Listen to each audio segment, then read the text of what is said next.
Assalamualaikum warahmatullahi wabarakatuh. Assalamualaikum warahmatullahi wabarakatuh. Allahumma sholli ala Sayyidina Muhammad wa ala ali Sayyidina Muhammad.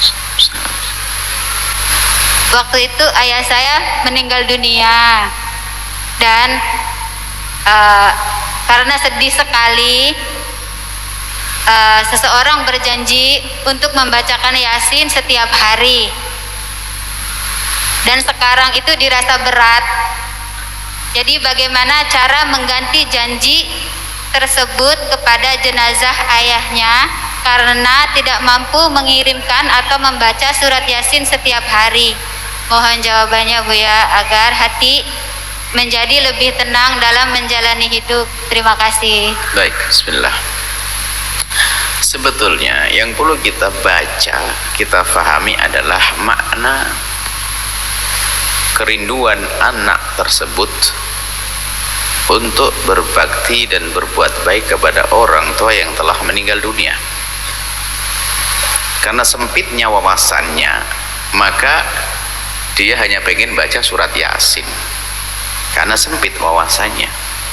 Sementara kebaikan yang bisa kita lakukan untuk ayahanda kita bukan sekedar surat Yasin. Sekarang dibuka wawasannya, bukan tidak hanya urusan Yasin.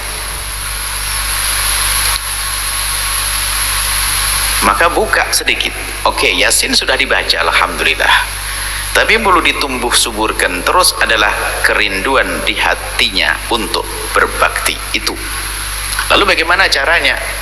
Ya masa orang kaya raya begitu hanya yasinan saja? Mana sedekahnya? Itu loh. Dikembangkan dong. Yasinnya berhenti oke, tapi sedekahnya jangan. Berbuat baik. Kan ada 3 cara berbakti kita kepada orang tua yang telah meninggal dunia. Yang pertama adalah jangan Anda memanjatkan doa kecuali orang tua Anda bawa dalam panjatan doa Anda. Jangan ketinggalan sekalipun. Sering kita banyak doa orang tua ditinggal, padahal doa untuk orang tua sederhana. Allahumma warhamhu, ampuni dan kasih sayang ya Allah, itu saja. Cuman lupa yang menjadi masalah, lupa karena tidak sambung hati. Yang kedua adalah jika Anda bisa melakukan kebaikan, nggak baca surat Yasin, atau Anda bisa sedekah, Anda harus menyisihkan waktu untuk membaca Al-Quran. Anda niatkan semoga nyampe pada orang tua. Tapi kita tekankan dari sisi dunia saja, sebab itu sangat sering dilupakan. Jadi yang kedua adalah jika Anda punya rizki, gaji, potong dari gaji Anda untuk orang tua Anda, berikan pada orang tua, kirimkan ke rekeningnya. Orang meninggal dunia nggak ada rekeningnya, ya rekening pondok, rekening masjid, rekening masjid. Artinya kalau seandainya Anda betul niat berbakti pada orang tua, lalu orang tua Anda itu bangun, Anda dapat gaji 1 juta, Anda kasih berapa kira-kira? Mungkin orang bisa ngomong 500.000. Kenapa? Karena yakin nggak bakal bangun lagi bapaknya. Anggap saja bangun beneran gitu loh, jangan hanya berandai-andai. Ya sudah 100.000, sudah orang tua muda akan bangun, tapi bisa kau kirimi uang 100.000, kirimkan dari gajimu 1 juta, pastikan dunianya. Mungkin Anda punya 5 rumah, oke lah, rumah 5 tahun ini karena saya kayaknya penghasilan saya kurang, rumah saya akan saya jual 1 untuk ayah saya. Rumah saya akan saya jual 1, kebetulan masjid samping rumah saya perlu saya benahi untuk ayah saya. Bahkan bukan yasinan tok, pelit banget urusan Anda sama Yasin. Memang biasa anak bekti, tapi dengan kepelitan tuh ada. Kalau baca dzikir banyak, tapi sedekah jarang, aneh kacau. Enggak. Nah, jadi rezeki. Kemudian yang ketiga, untuk membuktikan kalau Anda bisa bekti kepada orang tua, ada cara yang ketiga adalah bukan sekedar baca Yasin tadi, saya ulangi lagi. Baikilah orang-orang yang dibaiki oleh orang tua Anda. Jika orang tua Anda dulu pernah membagi hadiah kepada ibu-ibu kampung sebelah, kasih, lanjutkan.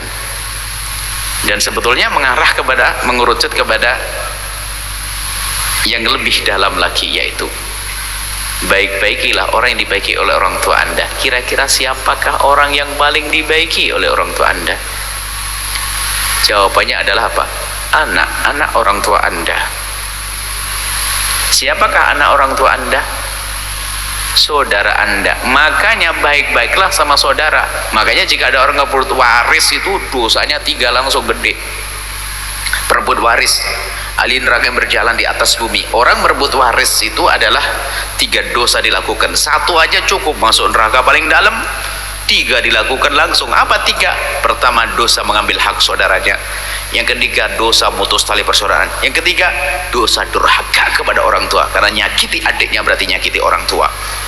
Ini jangan yasin saja. Yasin sambil celekat-celekit ngomong sama saudara. Yasin sama pelit-pelit ya enggak. Maka yasin Anda berhenti, tapi janji untuk berbakti Anda tetap jalankan. Yang lengkap antara panjatan doa, kemudian yang kedua adalah sedekah atau kebaikan-kebaikan. Bahkan perlu setiap Anda bisa begini nih, menghadiri majelis ini, Anda ingat orang tua. Ya Allah, semoga pahala yang kau berikan kepada kami saat ini berikan juga kepada ayahandaku. Yang mahal tuh ingatnya. Jadi kalau kita dengar, Anda pernah dengar istilah tahlil? Tahlil itu apa sih? Orang saling memahami makna tahlil. Tahlil itu menghadiahkan pahala. Pahalanya bukan urutan bacaan tahlil itu saja, enggak. Anda boleh baca Quran. Tahlil Anda bisa digantikan Al-Quran atau apa saja kebaikan-kebaikan, lalu Anda hadiahkan. Ya Allah, semoga kebaikan yang kalau kami lakukan saat ini pahalanya ngalir. Seperti itu namanya ihda'us thawab. Yang ketiga adalah baik-baiklah kepada orang yang dibaiki oleh orang tua Anda. Sabda Nabi SAW, min abarril birri silatu buddi abihi, bekti yang sangat bekti adalah nyambung silaturahmi ayahnya. Wallahu a'lam bissawab.